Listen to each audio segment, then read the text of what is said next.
upwards, pushing over the top.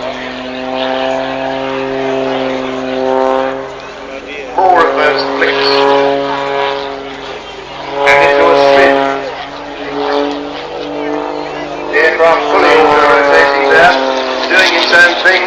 Pilot has to apply corrective action to bring it back into control.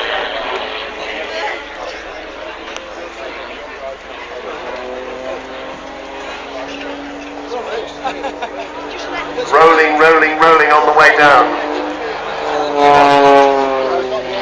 And pulling the aircraft round in a really tight little loop there.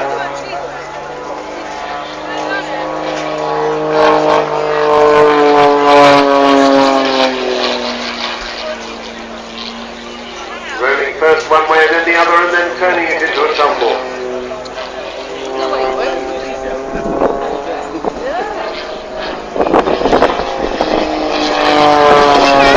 Point hesitation roll. And another one pushing up there. Lots of negative G, blood rushing to his head, but tumbling on the way up. Upward flick manoeuvres. And then pushing over the top.